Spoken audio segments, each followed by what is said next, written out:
Namaste, Vidya. Hamisha Kushrava Vidya. This is JV and Dr. Rakesh Sharma, Professor, Department of Common Medicine and Homeopathy Philosophy, Faculty of Homeopathic Science, Vidyapith University. Our today session is Robert's Philosophy, chapter number 14. Name of the session is Dose, Hard, Cost. Dose concept is very important.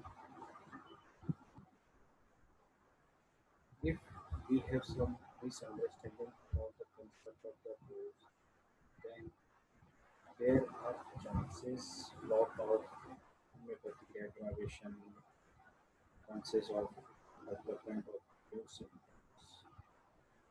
Even you select perfect simile. So let's move. In considering the amount of medicine to be used at one time, or to answer the query, what constitute it dose, it is very important to have some concept of history of homeopathy. For this throws light upon the development of the problem of dosage. Before Hahnemann's time, and indeed in his early work, the dose played an important part. Nothing but crude and messy doses had ever been used in the cases of the sick. Hahnemann के पहले के time के अंदर जो doses use में ली जाती थी वो लार्ज क्वांटिटी के अंदर डोजेज यूज में ली जाती थी मटेरियल फॉर्म के अंदर फिजियोलॉजिकल डोजेज में ली जाती थी. Even after Hahnemann began to see the light of the law of cure, he continued to use messy doses. And it is to be remembered that the made cures with messy doses of crude medicine. And it is to be remembered that he made cures with massive doses of crude medicines, but from that he was obtained continual experiment. He found that he was obtaining drug effects oftener than he was making his successful cure. Doctor Hahnemann ने भी जब law of cure और law of similar से produce हो गया था तो बावजूद भी डॉक्टर हेमन को सबसे पहले जब क्योर कर रहे थे ऐसे डोजेज से धीरे धीरे उन्होंने इस सिस्टम को रिफाइंड किया, इस पे वर्क स्टार्ट किया. When he became convinced of this, he reduced the dose. Dividing and again dividing the dose, watching closely the results, he soon found that the smaller the dose, the more beneficial the result. His experiments with the divided dose did not come until after he had discovered the dynamic action of this.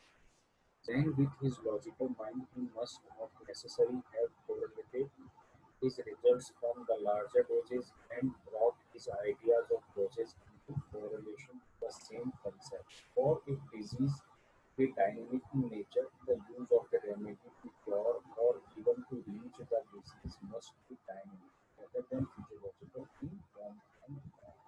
तो doctor हेगले ने homeopathy concept को develop किया था. Now similar ने खोजा इसको.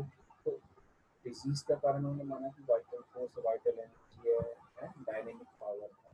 तो उस डायनेमिक जो पावर के अंदर डिरेंजमेंट डेवलप होता है तो वो डिरेंजमेंट भी डायनेमिक पावर से ही दूर होगा बजाय मेटेरियल डोज के, फिजियोलॉजिकल डोज के. The more Hahnemann became convinced of the dynamic nature of disease, the more he sought the dynamic plane in medicine, and the more he sought the dynamic plane in medicine, and the more beneficial he found the administration of the similia. और जब सिमिलियम को dynamic form में उन्होंने देना start किया तो results बहुत बढ़िया देखने को मिले उनको. Very gradually, the minimum dose, which is always a flexible measure, became ever smaller and smaller until it has developed into the infinitesimal.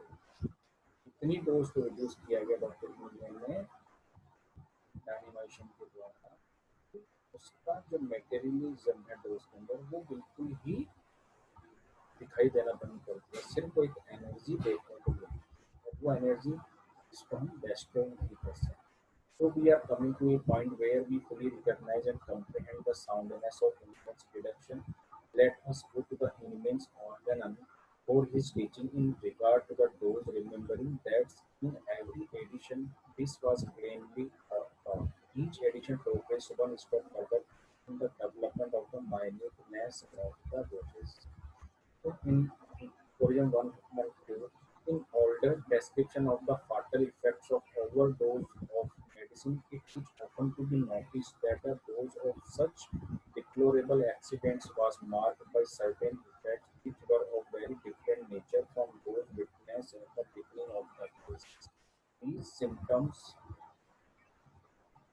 which are called forth in opposition to the primary effect or actual operation of drugs upon the vital force of the organism, are its counter effect or after effects. But these are rarely, if ever, perceived after moderate doses administered to healthy person for the purpose of experiment, and they are altogether absent after minute doses. During the homeopathic therapy process, the living organism exhibits only that degree of counteraction against these minor doses which is required to re-establish the natural state of health.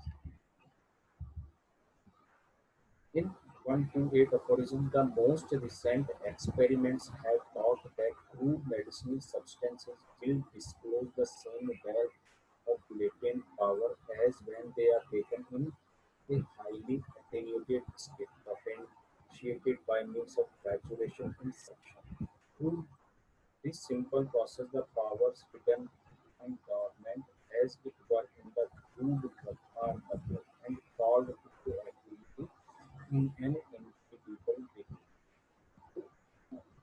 What is saying in this aphorism number 128 of the meaning that if we use crude substances after dynamization, after potentization, then the power becomes too much increased.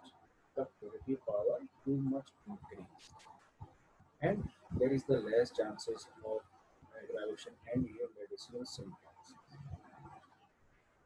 In 156 upon there is, however, scarcely a homeopathic remedy which, though well selected, if not sufficiently reduced in its dose, might not call forth at least one unusual sensation or slight new symptoms during its operational on very successful and sensitive patient.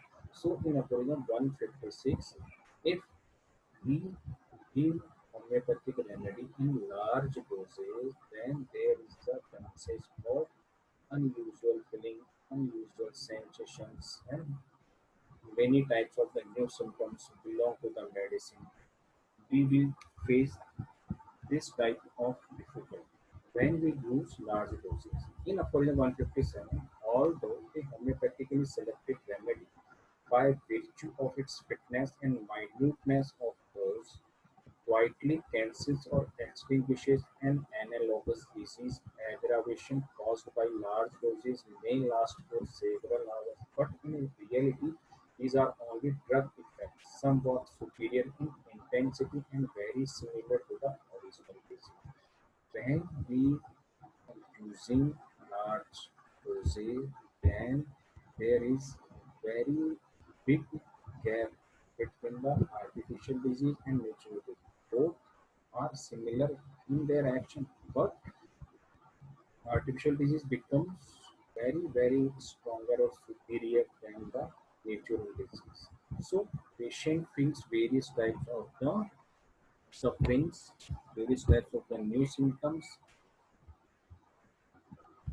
So our mission is to achieve ideal form is missing if we use in large doses.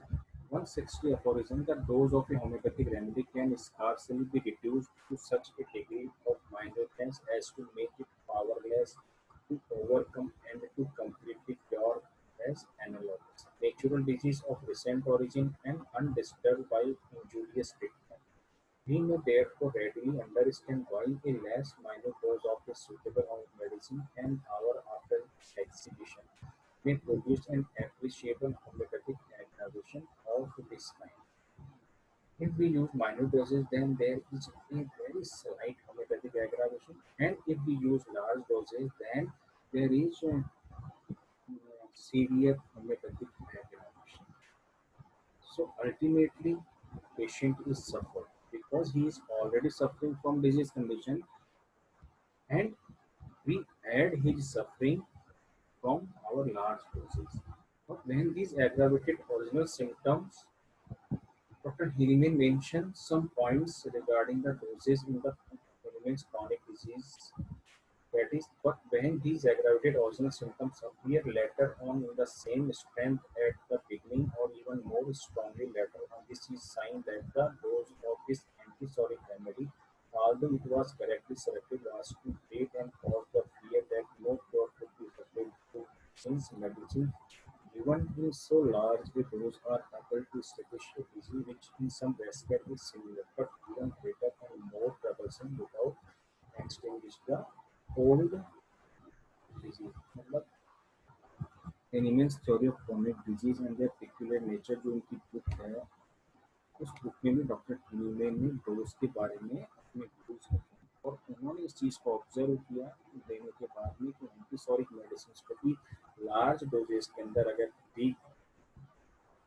Patient को दी जाती है तो same conditions हमारे सामने देखने को मिलती है। कंडीशन क्या है, पेशेंट की सफरिंग बढ़ेगी, एग्रावेशन हमें देखने को मिलेगा ज़्यादा और उसका कोई भी बेनिफिट उनको नजर नहीं आएगा। And still again, no harm will be done if the dose given is even smaller than I have indicated.